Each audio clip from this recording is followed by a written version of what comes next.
How do we start this, Jay? How does the lore begin?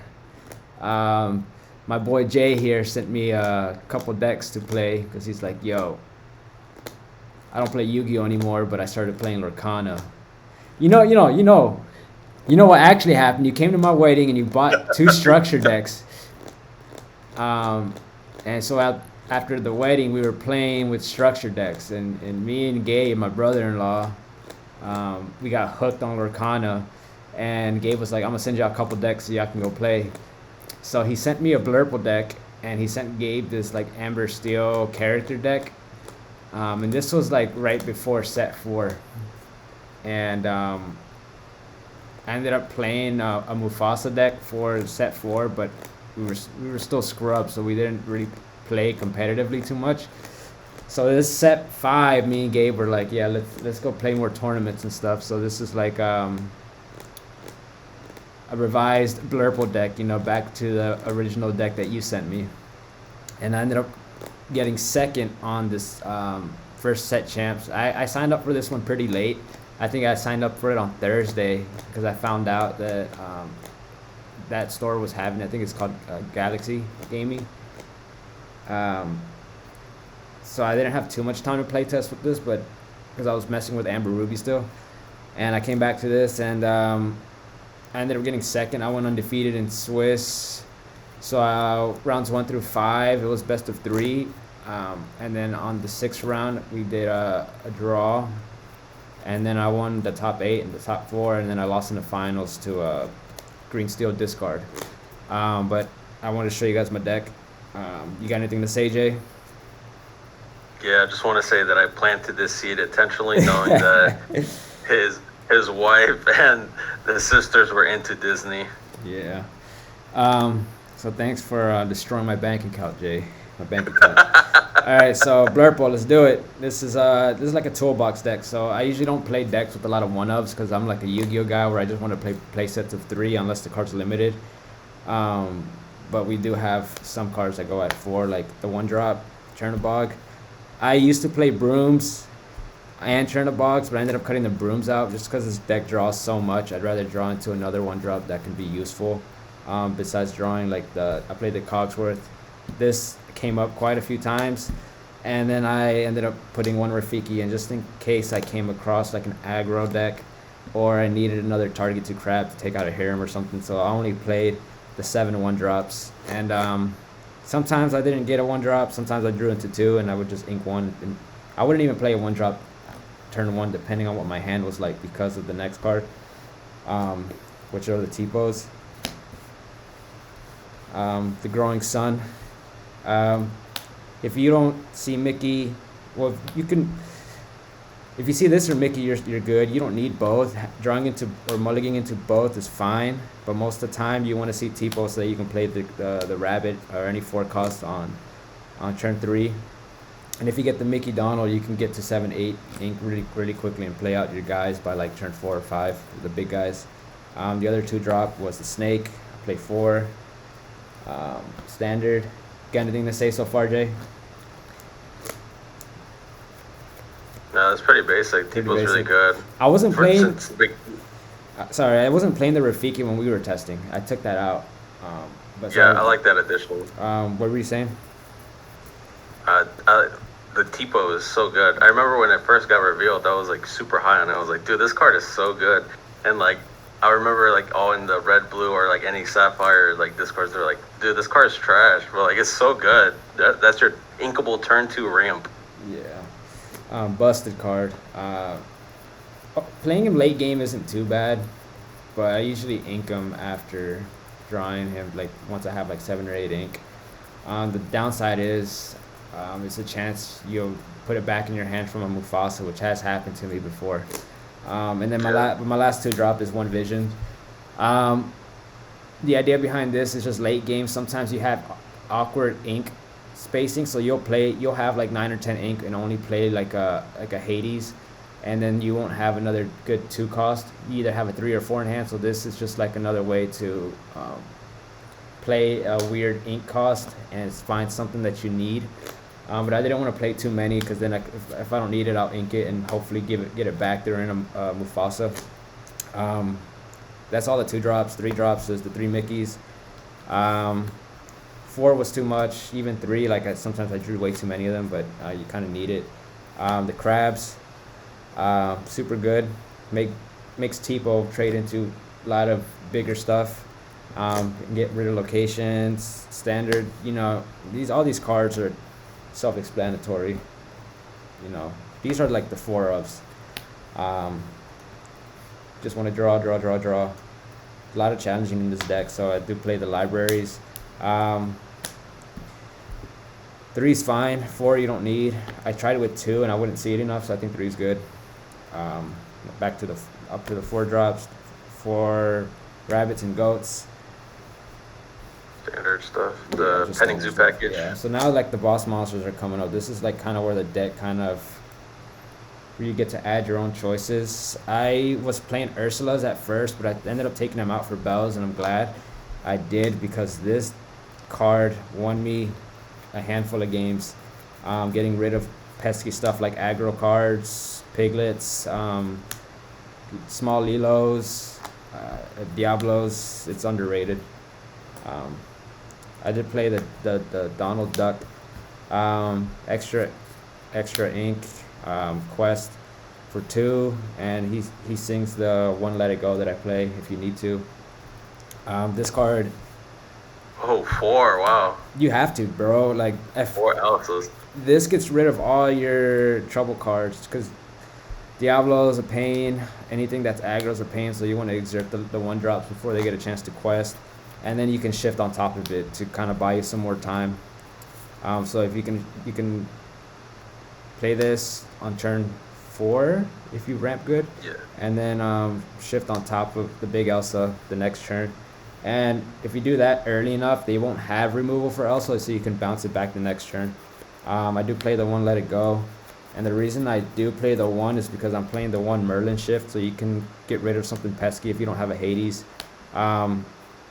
This card has won me games doing stuff like searching this or shifting it. Quest for 2, you can search a goat and play the goat, just to ensure you have that final push for lore. Bro, if you shifted that onto a crab and searched goat on me per game, I'd be so upset. That happened, bro. I was like at 615 or something. I had a crab, or I don't remember what I had. It might have been another goat on the field. You shift it, and then you can quest for 2. After adding a goat, you play the goat, and then you can bounce the goat back. And even this, you can shift it on top, and if you have enough ink to snake it back, you have another search the next turn or the turn after that, depending on what's on the board. So it's kind of a gimmicky card, but I thought it worked really well.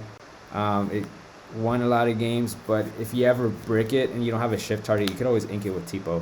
And then later in the game, if you drop Mufasa, it's a chance it goes back to your hand. I just played it because I thought it looked cool. Next 6 drop is the 1 Cusco. I wanted to play 2, but since you can search it off the Merlin and bounce it, I figured I can get away with 1. I didn't play any red blues. I played a lot of green steel and other purple decks. So he got rid of libraries and castles. But I'm glad I didn't play 2 because certain matchups I draw him and I didn't need him. So that's it for the 6s. I played a dragon. This card is so good against anything that doesn't have an answer to it. Like a lot of the red decks that play like Medusa or Tremaine, especially red purple. This makes red purple waste their B prep. Because a lot of the times I would ramp up with Mickey and the duck, so I can play it super early, and then I would quest out, bounce them back for more ink the next turn, and lay this on the field, and they wouldn't have enough ink in their inkwell to be able to get rid of it. So it would quest for 4, and then they would have to use one of their big resources like Tremaine, or most of the time it's a B prep because they literally don't have an answer to this. and then by the time they do that, you're already cooking more ink next turn because you already bounced back either your ramp or whatever you had on the field. So this thing won games. At one point, I I played this, and my opponent had the Flynn Rider, the Evasive, won that quest for 4. And then I played a Cogs to give it rush, and I took out his answer. Once I took that out, he couldn't come back. That was my round 4. That round 4 guy ended up beating me in the finals. But when we played in Swiss, this card won me the game there. It was really funny because the Cogs were. I just happened to have the 2 cards and an Evasive to get rid of the Evasive card, and then the Cogs to rush into it. But I wouldn't play more than 1 because if you do draw it at the wrong time, it's just ink. 2 Hades and 2 Elsas. You have to play these. Some people play 3. I wish I can play 3, but I wanted to make room for the Mufasas. Since I like this because you ink your bounces early if you have to, just so you can get ink in your inkwell, and then you can get it back in your hand later. So a lot of the times I would ink like a fox that I don't need at the time, or a snake, and then I can get it back with the Mufasa. So it's 60 cards. Ended up getting second. Got a mat, some packs, and a box, which I'm going to open, but without Jay. Jay played his set championships. What place did you get? I got 8th. I ended up losing to red-blue locations. It was so rough. Just manor after manor, and then RLS Legacy. I only played 2 removals for it, and I wasn't seeing Maui's. Yeah, locations just makes your deck just look for answers, and if you don't have it, they just get you. Yeah, that was the only really tough matchup. But I had a question about your deck. So you're not running castles. What's the reasoning for that? I don't run castles because library gives me more value, and I don't want to play too many locations because people are so teched into locations right now. Dropping a 4-cost location kind of slows me down. I'd rather play a rabbit on that turn 4. I tested it with both, and it seemed library, since it was cheaper and had more willpower, it stuck around more. Castle's good. I might try it again, but I didn't need. This deck, you need to make favorable trades, so there's a lot of challenging. So most of the time you're hitting stuff. You're not just letting them sit there readied. Yeah. So if I can play a library and I have enough ink to move it and crash into stuff that same turn, it already replaces itself. As opposed to the castle, you have to move stuff and let stuff sit there. You can't lose that tempo in this deck because you're challenging a ton because you don't have a ton of removal. You have to ink up into 7, 8 to free stuff or bounce stuff, or with the Hades or the Elsas. So you have to make a lot of favorable trades, which is why I max out on the crabs, and then this just lets you keep a hand after you're getting rid of your own characters. So that's the reasoning behind it. Castle's good, but you don't want to keep your stuff ready too much and just sit there for a draw. Your deck draws enough. Yeah, I like the look of the deck. It looks like very interactive. There's always it's a lot of moving characters. Dude, yeah, there's so many lines of plays, and you have to play into their board that there's no right or wrong way to kind of build. You don't know what the right play is until it works out, because there's no standard line you want to go through besides up to turn 3 you get a rabbit, and then after that it's whatever you draw into you have to work with. So you can do a lot of cool different plays, which is why I play the 1-ofs, because you could always ink it or search it off Merlin depending on what you need at the time. But most of the time you're challenging and bouncing and drawing, and then you'll find those 1-of cards. And the way I see it is Merlin is the second copy of all my 1-ofs, because you can search anything. But you got anything? So I know you said you were playing, what was it, 61 or 62? What made you want to drop it down to 60? only reason I was playing 61 or 62 is because I hate playing one-ofs. But then I said, whatever, I'm just going to play the one-ofs that I have to play one-ofs and leave it at 60 just because I wanted to make sure I draw into either a Tipo or a Mickey in the mulligan. Because you need the ramp to outpace your opponent. The chance of you winning is higher if you can ramp. If you don't ramp quick enough, it really slows down your draw, and you have to play at the same pace as your opponent. You kind of want to out-tempo them with the draws. That way when you have all your ink, you can make a bunch of different lines plays that they won't expect. So I didn't want to not see the Tipos or the Mickeys. I had to mulligan into it. So that's why I cut it down to 60. Like you have to, like I think hitting your ramp is super important. I mean, you can play it without hitting the ramp, but it really depends on what your opponent's playing, if you can keep pace with the deck or not. Yeah, it looks super solid. I like the inclusion of the 4 Elsas. Dude, you have to play the 4 Elsas, man. It's too good right now. I think you were on like 2 or 1 when we were testing. I was on 3 for a little bit. 3. I was on 3, and then I moved it up to 4, like, because I wasn't seeing it enough. I think I played a locals with it at 3, and not seeing it cost me a couple games, so I put it up to 4. So I'd rather see it too much and ink it than not see it at all. And then the shift, I didn't realize how strong the shift line was. This is because this quest for 3, so it helps you get that early lore,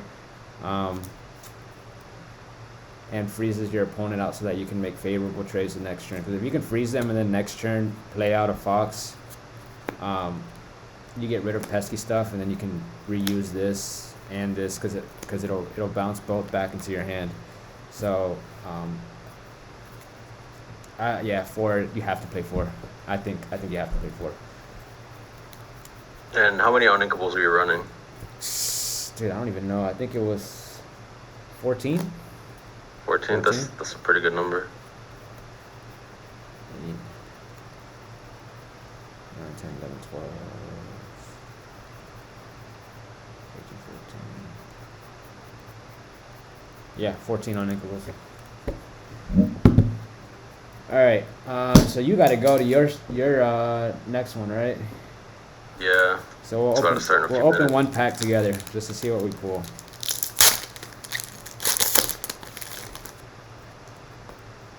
All right, let's see.